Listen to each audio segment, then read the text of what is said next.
Hi, good morning, and welcome to another episode of Wake Up Healthy. I'm in Miami Beach, and I think the sun might be coming up very soon.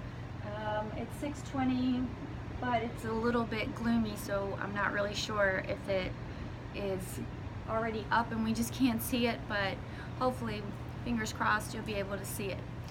So anyways, today the thing that I want to tell you about is meditation. And I know that doesn't seem like it's too much in line with smoothies, but it actually is, because meditation has a lot to do with the way you eat.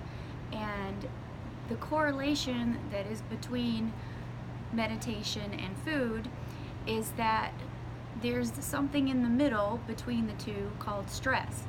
And when you're stressed out, you often grab any kind of food that you can, such as chips and crackers and cookies and even hamburgers and fries, and you'll go for food that you wouldn't necessarily eat when you were on a diet, because you're stressed, you're hungry, you kind of just want comfort food, or you want something to just taste really good and get your mind off of things, and you want it to be quick and easy.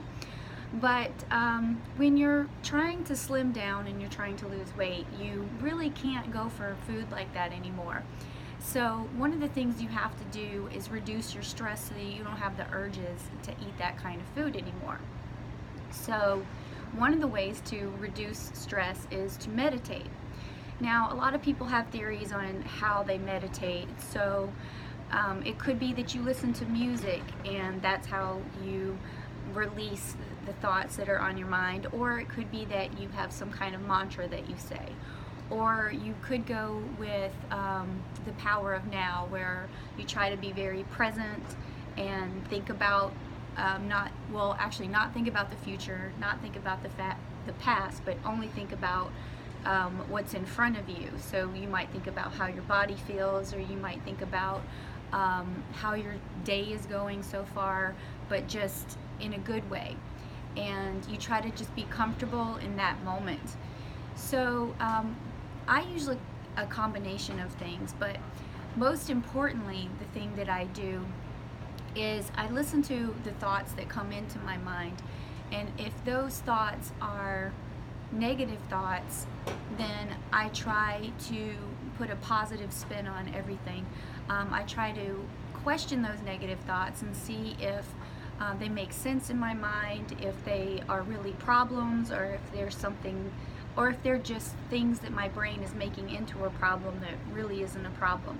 Because that's what our brains do, is they problem solve. So you might think that a situation is going to have a bad outcome, and if you don't do something about it, it's going to affect your life some way, in some negative manner, that's going to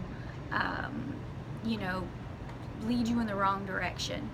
So I try to look at those situations and just evaluate them, and slowly but surely I put a positive spin on everything, and I try to make sure that my thoughts are in a direction of positivity, of where I want to go and where I want to be and what I want to achieve.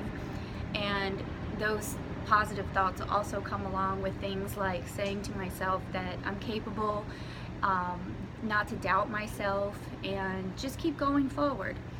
And make a list, prioritize your list, and make steps, to finish things, and that makes you feel a lot more capable. So also at the end of the meditation, what I usually try to do is just, after I've kind of done my brain dump, I let everything go. I let everything escape out of my mind as much as possible, and then my thoughts slow down. So, because your thoughts are sort of like, trains entering into a train station, and they come fast and fast, but then eventually they slow down. Then you start to breathe and listen to your breathing, and once you've done that, then you can actually insert thoughts that are beautiful, like maybe something like a beautiful sunrise, like what I'm trying to see here, and just visualize it. Visualize everything that you want to see in your mind, and that also brings a bunch of, you know, nice serotonin chemicals and everything in your mind. And once you're done with that meditation and you're really relaxed, then what you want to do is go into your kitchen, plan out what you're going to eat for the day, unless you're into meal prepping and you've done all that already, which is excellent. But go into the kitchen. If you haven't got ingredients for your smoothie today, think about what you need from the grocery store for in the afternoon, or maybe after work. You go grab the stuff that you need. Print out from my Egyptian smoothie program one of the recipes. It has a list of everything you need on each page. So just go and check off one by one everything that you're going to need. See if you have some of the stuff already, and get ready and go to the grocery store later in the evening and get everything you need for a smoothie and make a smoothie the next morning, because it's never too late to start. Every day you have a chance to wake up healthy.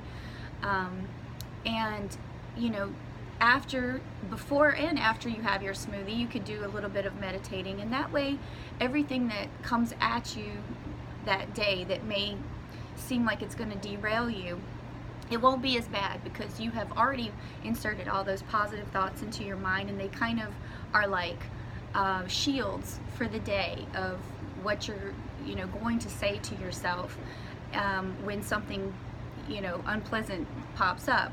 Even if someone cuts you off in traffic, or even if you have kids or something like that, and the teacher calls and says, oh, something's going wrong, or whatever the case may be. Someone at work looks at you funny, so you just shrug it off and you say to yourself, I'm a positive person, and if I spread my joy, it's going to be fine.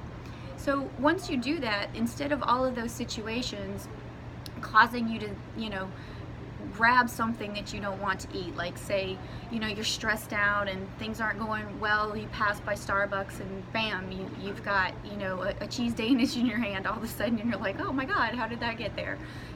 Those kind of situations. Or you see chocolate and you're like, yeah, you just want to eat it because you're so stressed out. I mean, and don't get me wrong, there's nothing wrong with dark chocolate. I mean, you can have some of that, but within reason, like maybe a few little pieces off the bar, but when you go for milk chocolate or a Snickers bar, or things that is going to throw you off track from losing weight, then that was caused by a stress trigger, and those are the things that you want to reduce, those triggers. You don't want to have those kind of urges. Instead, you want to grab an apple, you want to grab some celery or some carrots, or anything that's quick and easy. A lot of times some of the stores that you go to, even at Starbucks, they have fruit there sometimes, I think.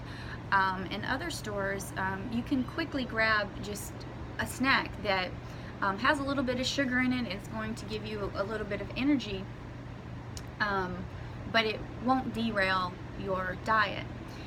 And so really, that's kind of all I wanted to talk about today with the meditation, and that's what I'm going to do very shortly, is get in my meditation. And one thing I'm going to try today is music, and I have a friend, his name is Chris Faso, and he actually plays the Native American flutes. He has several at his house, and interestingly enough, he also has a dog that's half wolf, and he's a pretty cool guy.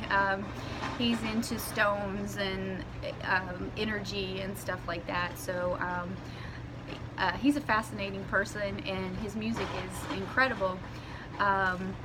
If anybody wants to find out more about his music, then just click down below and email me, or leave me a message or something, and maybe I could talk him into sending some music my way, so that I can send it out to some of the people that I talk to. So I can see the sun right there coming up today, so I'm pretty happy that I got out here early enough to talk to you and to look at this and to witness the brilliance of it all. So it's a little bit cloudy right there, and I don't know if you can see, but right there is a ship which is really cool. They kind of hover in the distance down there, so it's really cool and interesting. I'll show you maybe a little bit more if you can see, but down below there's cats running on the boardwalk, people running on the boardwalk. I have quite a few cats out here. Oh my goodness, look at all of them. I don't know if you can see them coming up the boardwalk, but they must come out pretty early in the morning, and no, they don't belong to that guy that's walking alongside them. I don't know, because I have different names for them and they kind of live in the bushes out here. So that's what my morning looks like. Oh, there it is again. It's coming up. So anyways, I think I'm gonna call it a day or a morning, but I want you to log on every morning, listen to the tapes, listen to the things, listen to the videos, listen to the things that I have to say, so that you jumpstart your day. You know, listen to the positivity of the things that or the messages that I'm giving you. Put your headphones on if you want to, and just walk around the house and listen. Make yourself some coffee, or some green tea. On my first episode of Wake Up Healthy, I talked a lot about green tea and how all the antioxidants and some of the polyphenols and things like that are in green tea are incredibly good for you. So I always advocate adding a lot of water and tea to the day, because it also keeps you full, along with the smoothies. It keeps you very satisfied throughout the day, and tea actually can calm you down. I mean, you don't necessarily have to have the kind of tea that's caffeinated.